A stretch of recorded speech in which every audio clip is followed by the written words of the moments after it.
Emmanuel Mounier, l'engagement de la foi.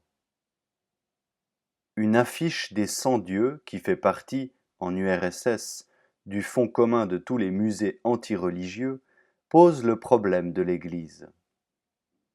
Le pape y monte la garde, sur l'épaule un fusil terminé par une croix, devant un coffre-fort d'où coule du sang. Ils ont choisi le pape, où nos communistes d'Occident, moins malins, mettent un simple curé. Tout est là, en effet, car le pape est ici symbole de la totalité de l'être de l'Église. L'Église est-elle corrompue jusqu'à son essence par le monde moderne? Si oui, comment resterai-je une minute de plus dans ce corps abandonné? Sinon, il me reste à regarder vers ses lumières et vers mes fautes. On me demandait récemment de traiter en public cette question. Pourquoi suis-je chrétien? Je répondais que l'on naît seulement, en ce sens déclaratif, chevalier de la Légion d'honneur, que la première question, la question spontanée du chrétien, est « En quoi ne suis-je pas chrétien ?» Que si on l'amenait ainsi à réfléchir sur lui-même et sur le monde chrétien, la question devenait alors peut-être de tristesse. Pourquoi suis-je encore chrétien, et spécifiquement catholique? Quelques distinctions sont nécessaires si l'on veut y voir clair. Le chrétien occupe parmi les hommes une singulière situation. Citoyen de deux cités, l'une naturelle, l'autre surnaturelle, la cité terrestre et la cité de Dieu, il habite la première, mêlée aux besoins et aux préoccupations de tous, mais il ne trouve son épanouissement, non seulement de chrétien, mais d'homme, que dans la seconde. Le premier ordre social pour lui, le foyer des présences où sa vie repose à chaque minute, ce n'est pas le corps visible des hommes et leurs institutions, mais cet ordre social spirituel, formé par le corps et l'âme de l'Église. Toute autre vie s'y recueille, ses amitiés, ses amours, ses devoirs, ses tâches y prennent leur visage de gloire, s'y transfigurent. Le chrétien porte une vie par-dedans sa vie. Il se promène parmi les hommes avec un secret dans son cœur. Il le quitte, il le retrouve, et bien des hommes appartiennent à cette vie qui ne se reconnaissent pas le nom de chrétien, mais il n'est proprement chrétien que par la plus ou moins vaste part de lui-même qui s'épanouit dans cet ordre, vie de la vie de l'Église. Or l'Église, corps et âme, est pour la théologie catholique une réalité transcendante à toute réalité naturelle, proprement le corps du Christ, ou le Christ continué. Elle a sa tête dans la Trinité même dont elle participe et qu'elle mime dans le geste de sa vie. Ses organes visibles, dogmes, institutions, ne manifestent jamais adéquatement l'esprit qui les anime, car des expressions partiellement humaines sont toujours inférieures à leur objet divin. Mais il l'exprime sans déviation et touche son essence. Elle est proprement la cité intangible. Elle peut être mêlée au péché, comme le vin à l'eau, elle reste comme l'eau, pure de toute combinaison avec le péché. Si ses représentants défaillent, ils n'arrachent pas le caractère qui est sur eux. La vie sacramentelle traverse encore la main du prêtre coupable. Elle ne s'est pas retirée dans l'âme de l'Église pour couler directement de Dieu à l'homme, elle trouve toujours sa voie dans cette branche du corps incorruptible. Quant au fidèle, s'il trahit l'Église, c'est lui-même qui s'en exclut. Laissons l'apologétique facile des statistiques à laquelle notre lecteur pense sans doute depuis un instant. L'Église est sainte d'une sainteté actuelle, c'est-à-dire qu'elle possède toujours des trésors de charité, malgré ses fautes. Mais oublions même cela.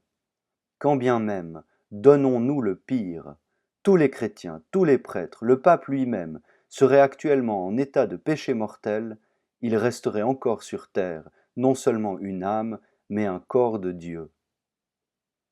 Notre fidélité ne tient pas à des recensements spirituels quand on parle des défaillances de l'Église, des trahisons de l'Église.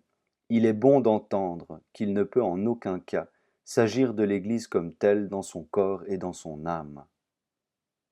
Tout au plus pourrait-on parler d'une surface de l'Église, où le mal peut atteindre comme une rouille en cette zone mystérieuse, ontologiquement extérieure à l'Église, où la foi se noue sur les œuvres. Un catholique ne peut considérer, comme Karl Barth, que l'établissement de l'Église dans le monde relève du péché.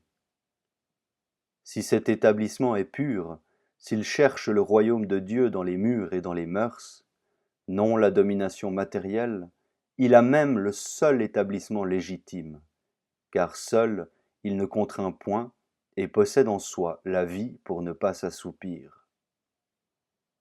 Affirmer le contraire, c'est couper l'Église de la terre, lointainement nier l'incarnation totale du Christ et en retrancher l'homme.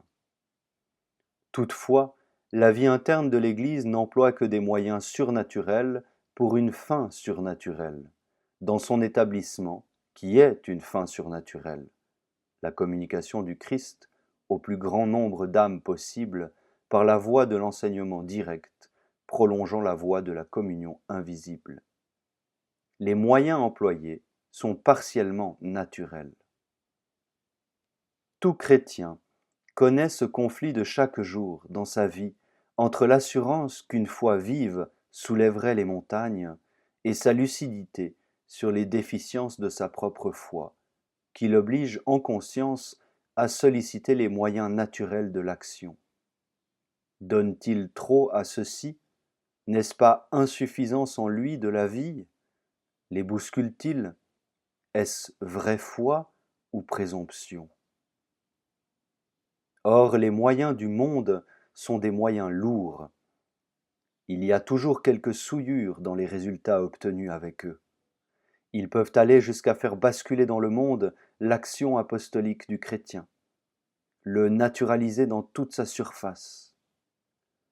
Le chrétien ne considère plus dès lors son christianisme comme une société surnaturelle, où il n'a pas d'addition, où la 11e heure compte comme la première, où 10 justes valent une armée, mais comme une cité humaine partisane.